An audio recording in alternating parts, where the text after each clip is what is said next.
I am Francis Lombard, and welcome back to Portrait of an Editor. I'm sorry for the months-long gap between episodes. Unfortunately, getting my podcasting muscles back into shape took longer than expected. My conversation with Will Dennis during this week's episode should get us caught up. 2025 is shaping up to be a challenging year for comics. However, the medium came into its own during the Great Depression, so bring it on, tough times. An update. The past 50 or so episodes are now on YouTube for free. When you get there, please like and subscribe. Matter of fact, please like and subscribe on whatever podcasting app you use. It helps a lot in the motivation department. A reminder that Portrait of an Editor Patreon page, where you can find all the older interviews all the way back to 2017 are there. I just moved a bunch of my interviews to Patreon and added a few outtakes. So check it out for $1 a month. So now let's jump right into the new episode of Cropped with Will Dennis. Enjoy. Hey Will, welcome back to Portrait of an Editor Cropped. It's been like 3 months, 2 months. We talked sometime in the beginning of October when we were recording that thing about the special episode regarding Miller's Crossing. And we haven't even talked since we last met for the screening. So, Yeah, it's been a minute, as the kids say. So we're going to do a year-end wrap-up. All right. People haven't posted a podcast since October, and somehow the year is ending. So we're just going to do a freewheeling year-end wrap-up. Well, I don't want to trigger anything regarding New York because I know you've already stated a few times your take on New York. Yeah, it was okay. It was the typical kind of thing. I mean, there were some good events and things, and I did a couple panels that, I think were really well attended, which was nice and pretty engaged, a lot of engagement and stuff. But it's a tricky show. You don't end up feeling, most shows I end up feeling very excited and energized and kind of reinvigorated to do my job. But New York Comic Con, I always just feel kind of burned out and like, oh, what was the point of that? But then I did go to Thought Bubble like in early November. Yeah, which is like really like a shot in the arm. I highly recommend it to anyone who's burnt out by their comics or their fandom or anything to go there, because it just continues to be like just good vibes and about the comics, and did a couple of panels there, like covered a couple of distillery panels that were really good, like really just like big turnout of people and a lot of good engagement with the fans, and just kind of freewheeling, like one of those drawing ones I did with 4 or 5 artists that was like really cool, where you're talking to them while they're drawing, or actually I was talking to the other panelists while the person was drawing, because I learned on one of those panels long ago that it's really difficult to draw and then talk like while to the moderator at the same time. Particularly if you're the kind of person like me, you're like talking with your hands or you're looking up and making eye contact, so like none of the drawing actually gets done, because at the end of that one they auction off like the drawings that everybody did to for a charity thing. So yeah, it was pretty great, and the weather was really nice for once. Usually the weather there is a little dodgy, but it was actually quite nice. Now, Thought Bubble is in England, right? Yeah, it's in Harrogate, which is a small little town that's, I don't know, maybe a half an hour north of Leeds. It was in Leeds for years, so it's in the north of England, like in Yorkshire. And it wasn't in Leeds for years, but then recently, like maybe right after COVID or right before COVID, they moved to Harrogate, which has a convention center, like a proper convention center. But it's a small little town, like a pretty ritzy town. It was famous for its spas. So like a lot of the landed gentry would come for like and take the waters at Harrogate, and they have like a spring water that you like can see in all the kind of 7-Elevens there, whatever it is, like they have their own fancy water and stuff. So it's a pretty fancy little town. It's kind of, like the cars on the street are like really nice, and the hotels are all pretty like kind of old school, like traditional old school kind of hotels and stuff. But yeah, it's definitely it's definitely always a nice trip, worth the trip getting there. Now that's every end of October or beginning of November? I know it's always after New York. Like the first or second week in November. Okay. Usually. They at one point had moved it back to September, which was great weather-wise, but I think then they ended up moving it to November because, this week I don't think it's a huge week for conventions and stuff. Because sometimes you're there and it like snows, sometimes it's like, or the weather changes and it'll wake up in the morning and it's like beautiful sunny day. And by noon, it's like sideways rain and hail. Like the weather is like insanely changeable in the north of England. But yeah, it's beautiful. I mean, if you go a day or two early, and like there's just amazing sights to see like all around the whole area and stuff. Like if you've ever watched All Creatures Great and Small, like any of the different permutations of that over the years on PBS or BBC, like he's like a Yorkshire veterinarian. So the whole thing is just him driving around like these incredible landscapes and stuff, going to farms and, yeah, it's beautiful there, but it definitely like bring the layers. That's for sure.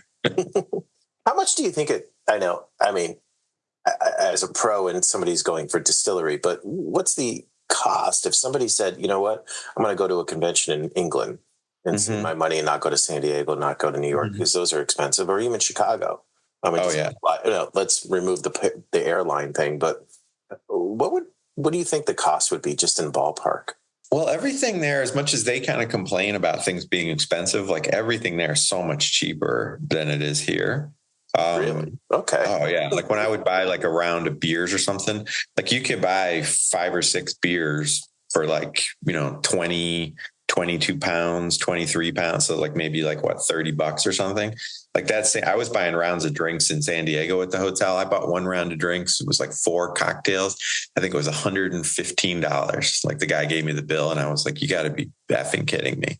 So yeah, like cocktails were like, I mean, that's a hotel. Obviously I get it, but you're running drinks at like close to $25 a pop, but even in New York now, I mean, like the floor for cocktails and stuff at like a fancy bar, it's like $18 or $19. Like, I mean, if somebody pours you like a draft beer, like you're paying $10 for that, in the city, most places, particularly like it's anything decent. But yeah, I don't know. So, I mean, the hotels, depends on how much cost. The biggest cost is getting there, right? So it's like, if you can get a flight, I mean, I don't know. What are you going to pay from the city, from New York for a flight? Like 900, 800, maybe a few nights. I mean, the show's only 2 days, but it's like, it's hard. It's not easy to get there. So, cause there's no direct flights to Leeds, so, there's like about 10 different ways you can get there, but they all involve,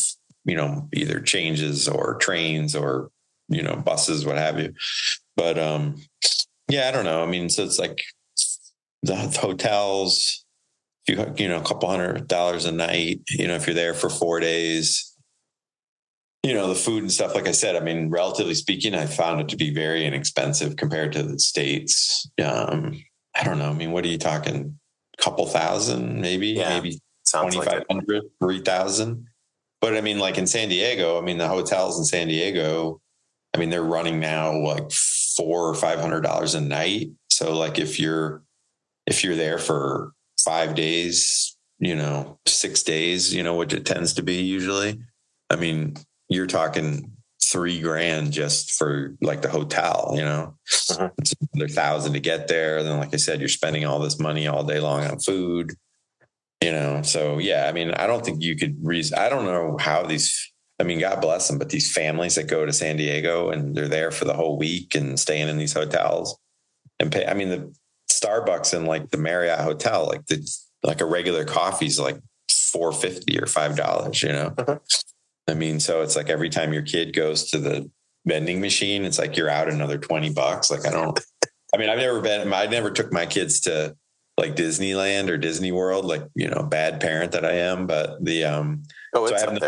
I have no sense of what like a week at like a Disneyland or something will cost you, but I assume it's just these people, it's like their, family vacation for the year or every other year or something, I mean, for a family of 4 at San Diego, when you're doing stuff, plus you're probably doing other things like going to Legoland or SeaWorld or the zoo and stuff like that while you're there. I mean, yeah, you got to be looking at, I mean, how much for, 10 grand, 15 grand, So I don't know if that compares to like going to Disney or something for a week. Cause like I said, I always refused to do it as a parent when my kids were young. I also saw a headline recently that I didn't get a chance to read it, but San Diego's not going to get any cheaper. So nothing seems to be so cheaper. Right. Well, everything will get cheaper next year around February 1st. Oh, well, right. Sorry. So seeing I already did my one dig. Edit that out. Tariffs. So that is something I've been having conversation with people, and I was just wondering, I know we're doing a year in review, but we're also looking forward. And this is one thing I wanted to see with distillery and all these small press. I mean, have you guys had a conversation regarding tariffs? We haven't, but it has been on my mind to raise it, particularly given, I mean, the big story, I think, of the whole year is just the business of the softening of the sales, right? Yes. Yeah. So like a perfect storm almost. Yeah, I mean, the sales across the board, even from early in the year to like what they have been later in the year, it was pretty dramatic, like the drop off in sales, across the board on books. Like, I mean, distillery, relatively speaking, the sales have been really strong particularly for the price point. But it's like when everything is down, it's still, like everything is still soft, right? But when you look at even things like the reorders, like the diamond reorders, like we consistently are at the top of the reorder list in the distillery books, which is a good sign. So proportionately, you're doing better than most, but it's still like the pie is smaller and smaller, so it's like even if you have a good slice of it, it's still like a small slice of the whole thing. So, yeah, I mean, that's been the kind of thing. So, yeah, I haven't had the conversation with the distillery boys about it, but I know it's definitely kind of on everybody's mind, because I keep thinking that too. Like most of the stuff is still printed in Canada. I mean, there's a few American printers that like Image has used at times, I know, but the majority of stuff is still printed in Canada. So I don't see how it isn't going to impact, the cost of stuff. We just don't have the infrastructure, right? I mean, it's just, There's not printers there. I mean, when we were my small press, we used a printer out of Texas that had done some work before, and I know there's a few small presses that prefer to use American printers, but just the supply and demand aspect, if everybody decided to print in the US and there's just not enough to handle the workload. And then building more printers, buying. I mean, what's the investment? Because who knows how long term this will be? It just more consistent. Well, and even you think of forest or whatever, paper supplies and how much lumber and timber, Canada supplies to us. I mean, it's crazy. So when you start to get into that, like the cost of paper's already been going up and up every year. So I can only imagine if there's 100% tariffs on all the importing of, well, and nobody, it's not going to, you couldn't open a printer here now and suddenly be making money on it if like all of the paper you're importing is like, got 100% tariff on it.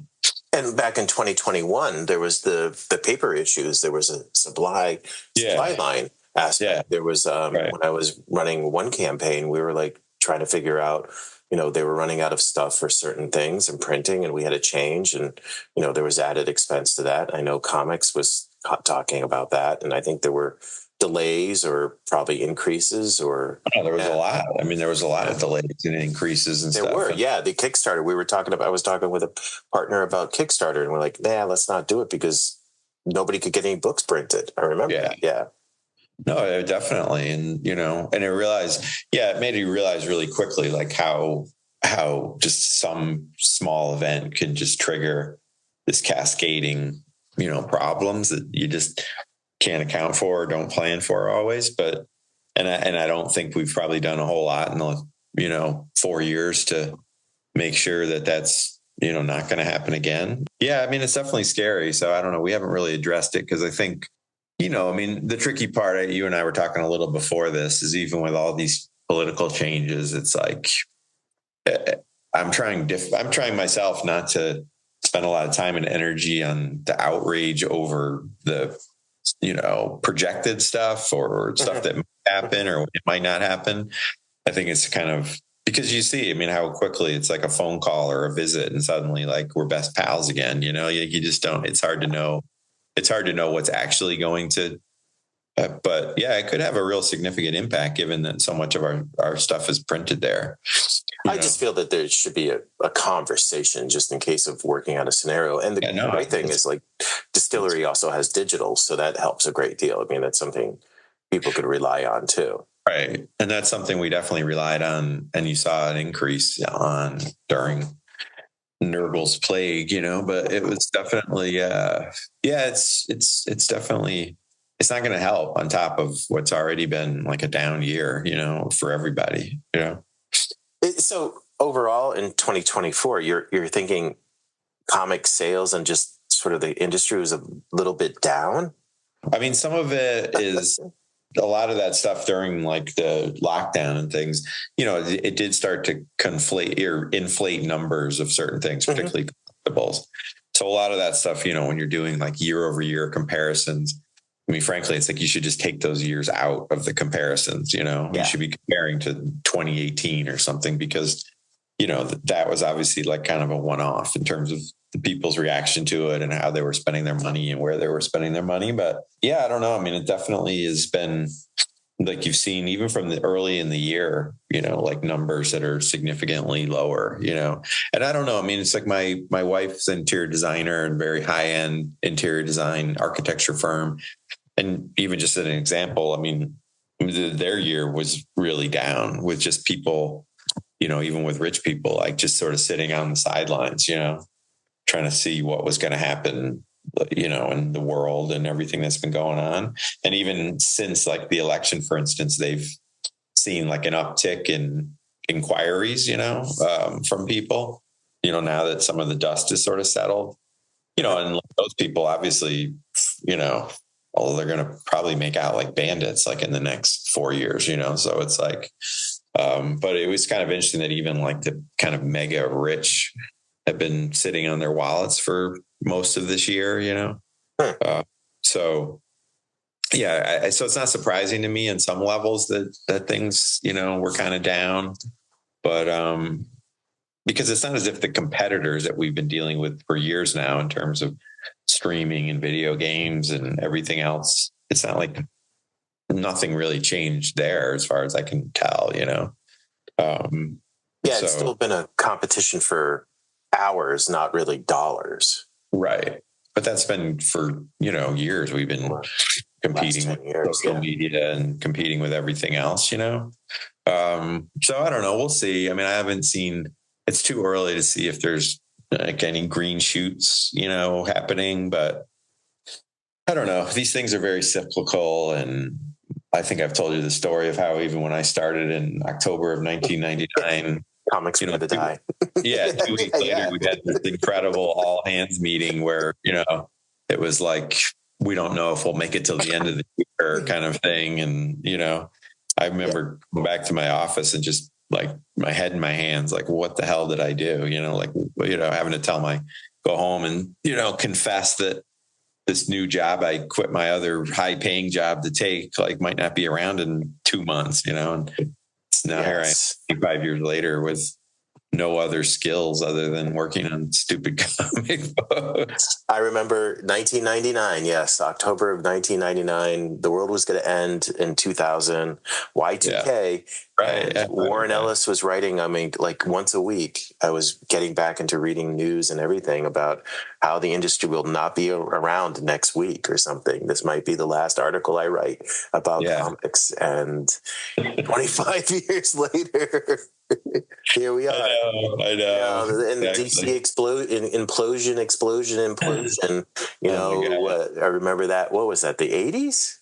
I think that's when I was first getting into comics. Well, the early 90s, like after the kind of indie boom and the black and white boom and stuff, and, No, the 70s the implosion. Oh, yeah. Yeah, it's like once a decade. There's a huge implosion or a huge sea change, or the direct market was going to kill the, kill the whole thing. And yeah, I don't know. I mean, it's difficult to figure it out, but like I said, I do take a little solace in the business of, like, we've been here before, Do you feel okay? So sales wise, it wasn't a great year. Right. What about creativity? I mean, I know your head's down on your job, looking at the books that you're seeing from people, and I don't know if you ever, we goof about how you might read one comic book a year, but yeah, right. I mean, so Scott Snyder, you're friends with Scott, you're watching him probably because you're trying to get him to do his work on the books that you have him assigned. And now he's doing Absolute Batman. Right. I haven't really checked out the DC Batman. I think I've come to an issue, with superheroes. I'm just not into them anymore. Right. So it didn't really drive me to pick up a Batman comic.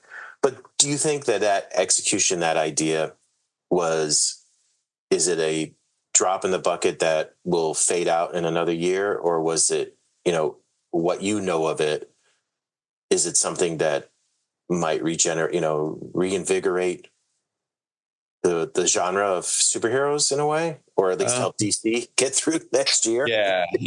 I mean, I know it was. I mean, yeah. It's having said, like, sales and stuff were down. I know it was a massive, hit. Right. I mean, the numbers were pretty insane at least for the Batman one. I don't know how the other ones did exactly, but so yeah, it's hard to know if it's just sort of an outlier, but I mean, it does get people back in stores, which is like half the battle, I mean, is getting them into the shops and then, working with retailers to try to get them to, because you're still hand selling the books, particularly the books I work on, I mean, it still relies on, like, kind of somebody in a store almost, like, putting them in front of their regular customers or something and saying, if you like this, like, you should try this sort of thing, given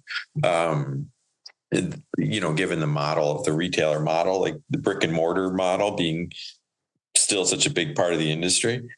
So yeah, I mean, in that respect, it gets people back in shops. It gets excitement going, and you hope that some of the other dollars get spent on some of this stuff, like if Scott's doing books for distillery, you would hope to see, an uptick in sales on things. Sometimes it's been true. Other times in the past, it hasn't always been true. Like the people who like the Batman stuff, and that's kind of all they like. But yeah, I mean, that was definitely a big shot in the arm, and I'm sure for the end of the year wrap up for most other, websites or people like that'll be like, I mean, it's probably the biggest thing to come out of comics this year. I mean, certainly from a sales standpoint, I think it, but yeah, I don't know. I mean, I hope it will. I mean, I wouldn't know. Like I said, I'm not really reading a lot of the mainstream superhero stuff. Yeah. So it's hard to know, and the absolute stuff. I mean, the stuff of it I read, I mean, I was helping, kind of a little bit behind the scenes on particularly the first issue of the Batman thing with Scott. Just talking it over with him and kind of going through it, like early stages and reading early stages of the scripts and seeing the pages from Dragata and stuff like that. And,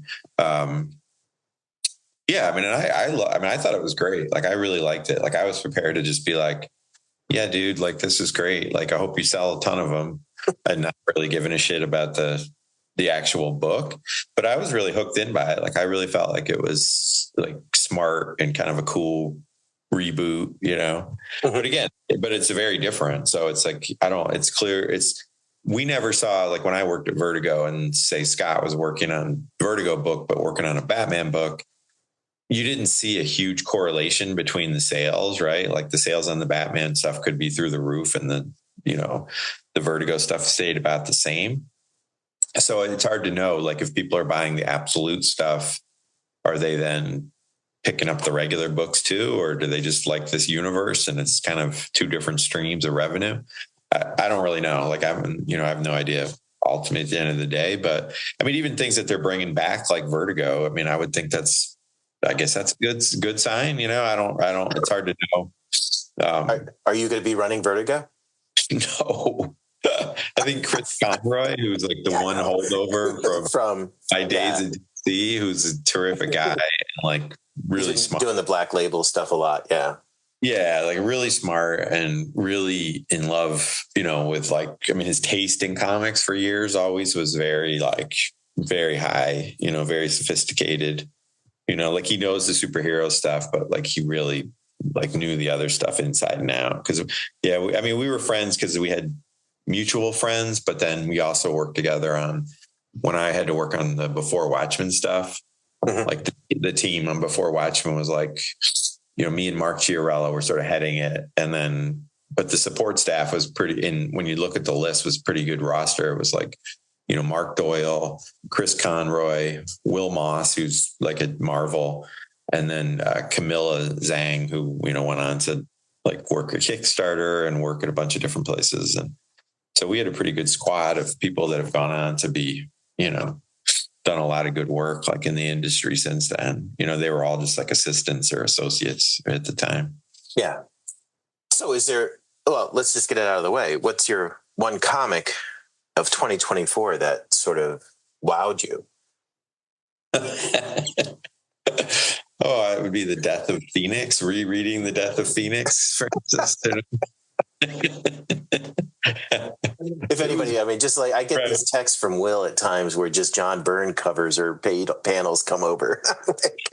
Yeah, well, that Marvel Unlimited app is the greatest thing ever because you can just screen grab it and you're like Herbie in the Fantastic Four. You're like, oh my goodness, look at this.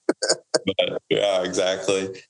Yeah, I don't know, man. It's like I said, we joke about it, but I don't know how funny it is, where it's just I don't read a lot of stuff outside of the stuff I work on. I guess the Batman, Absolute Batman would be the thing that I spent the most time engaged with and enjoying, and had a kind of a fresh feel to it, and giving it to people, sending it to my brother or sending it to other friends of mine, or, who were like, oh, this is pretty cool, actually, So, for me, that was one of the big ones that I read that was outside the, I know working with Stephanie Phillips, she had me, a lot of times you work with people and they'll ask you to read stuff or bounce stuff off you.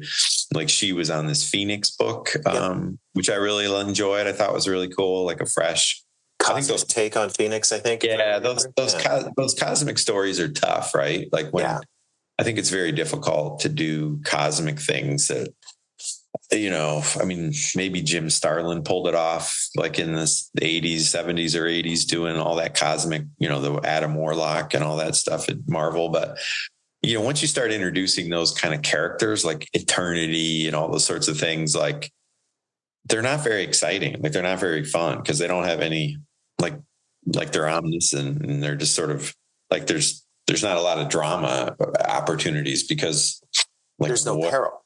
Where's the drama? Right. Exactly. Yeah. So it's even though we know that Steve Rogers will never die, there's always a possibility he might, take a nap or something, or it's what made Spider-Man so great. He has this problems that I have. He's trying to find a girlfriend and he's going to college and he doesn't have money. And, so that was always the appeal, particularly of the Marvel characters. But so I thought she did a great job of making it the frame of, the impact of the Phoenix and on regular people. And,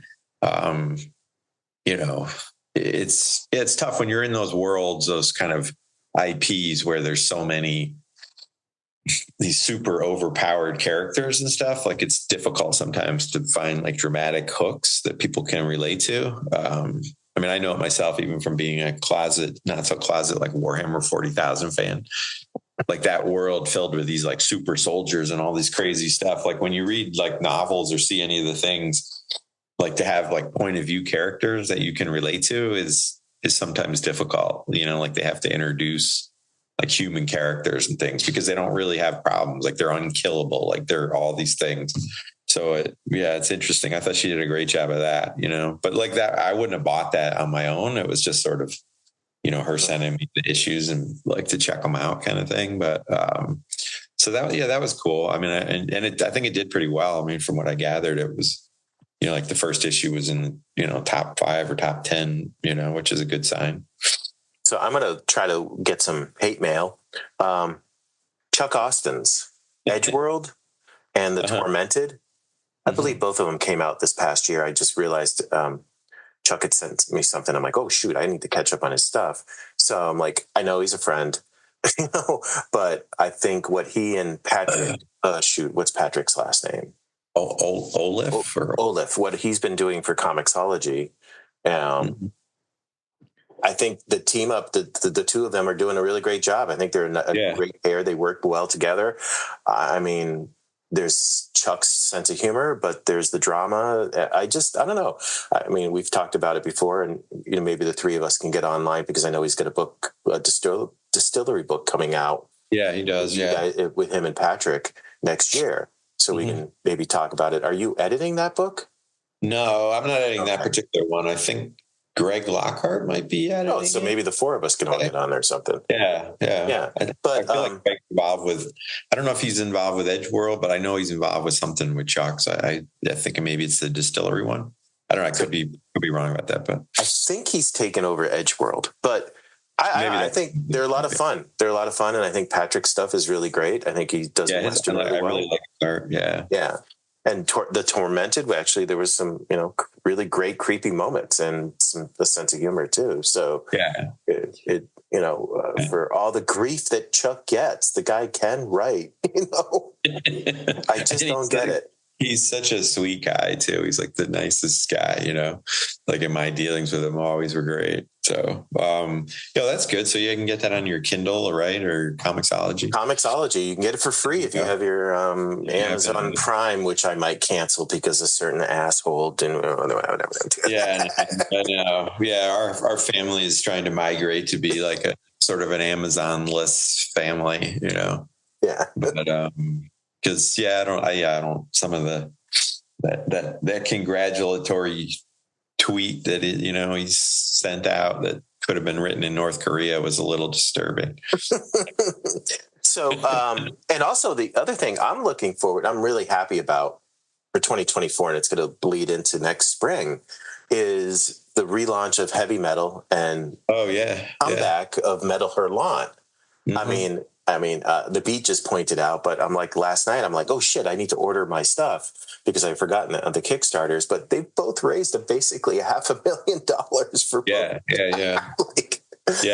People like European comics. When I was working for them in the aughts, it was like, give it away. So I don't know. Yeah, it's funny. I ordered at least one copy of the heavy metal one, or pledge for the Kickstarter.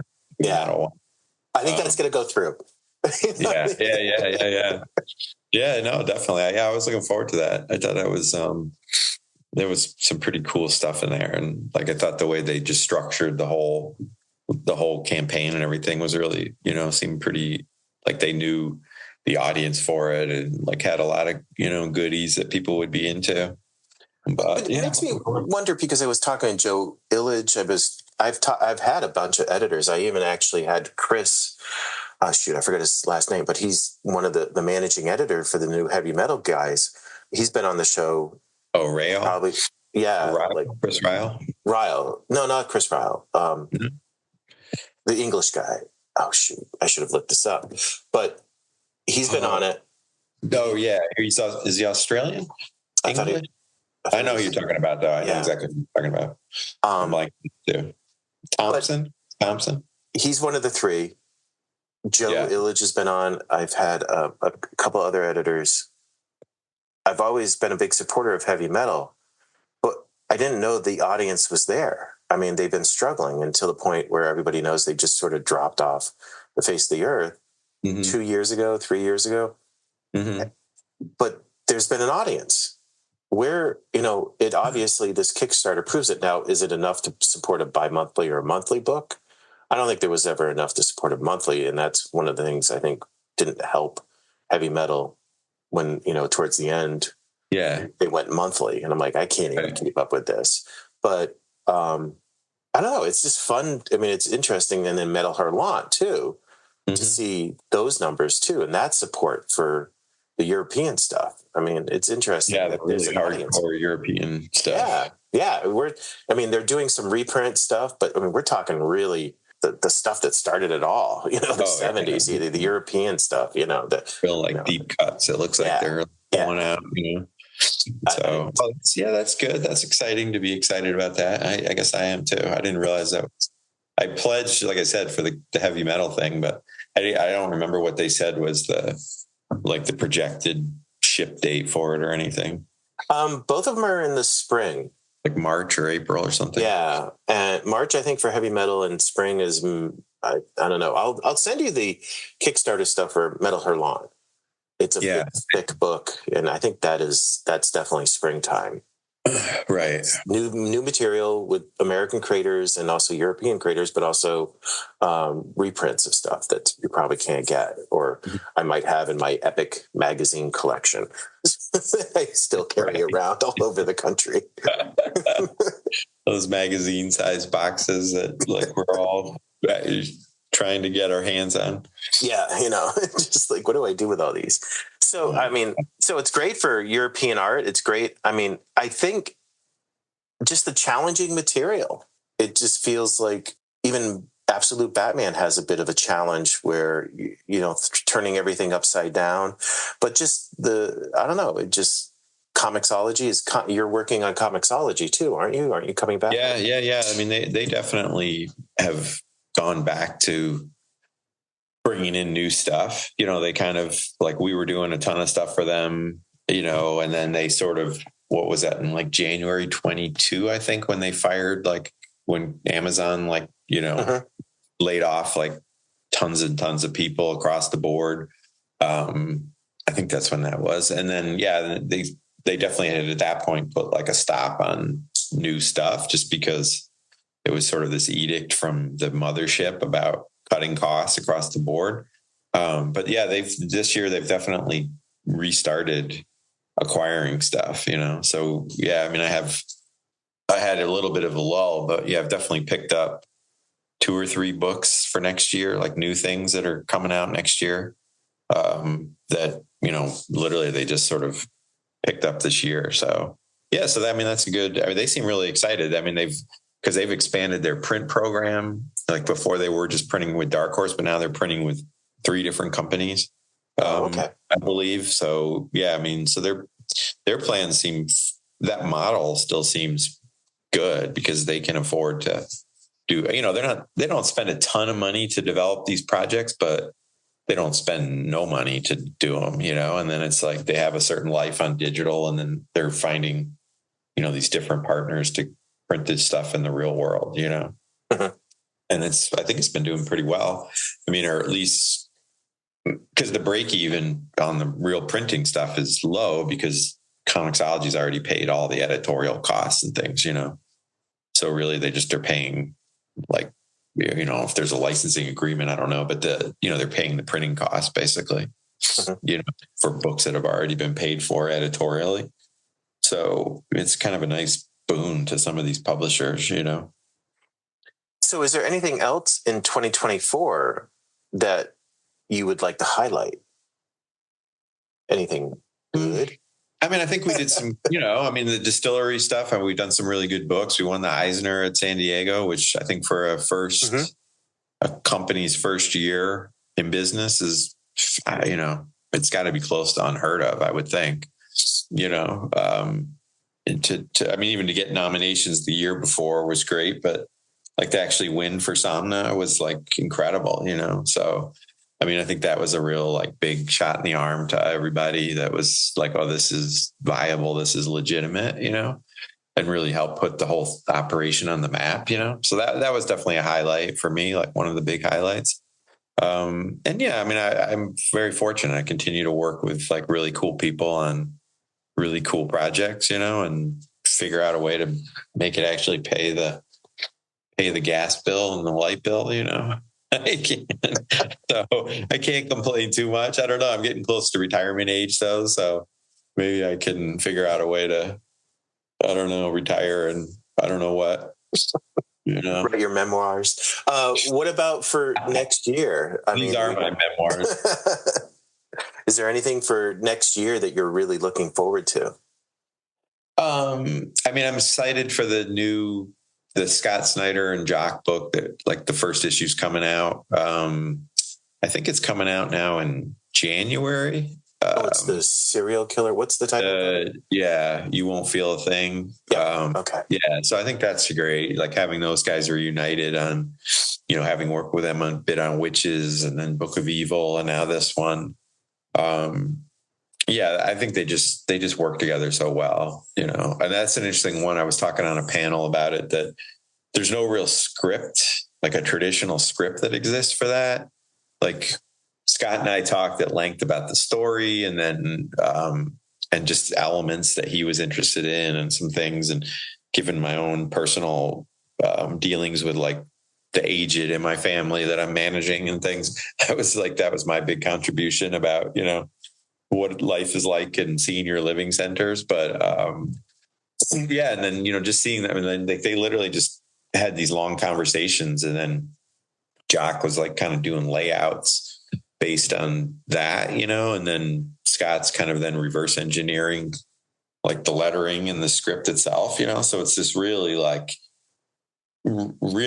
collaboration, like pretty much almost like none I've been involved with before. Mm-hmm. Where you don't really have this strict roadmap of a script, like a page 1, panel 2 kind of script, that it's very just kind of this loose. So it's Marvel style, but it's even almost looser than Marvel style. Yeah. In a way, so I'm curious to see how that lands and, where that goes. So I'm excited about that for sure. I'm trying to figure out I already said Metal Hurlant and Heavy Metal relaunches. Really good, I'm trying to figure out, and I'm curious what Chuck Austin's going to do with you guys.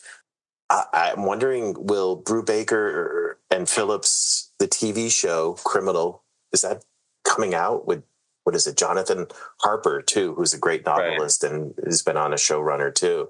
I'm looking forward to that launch. Hopefully that comes out.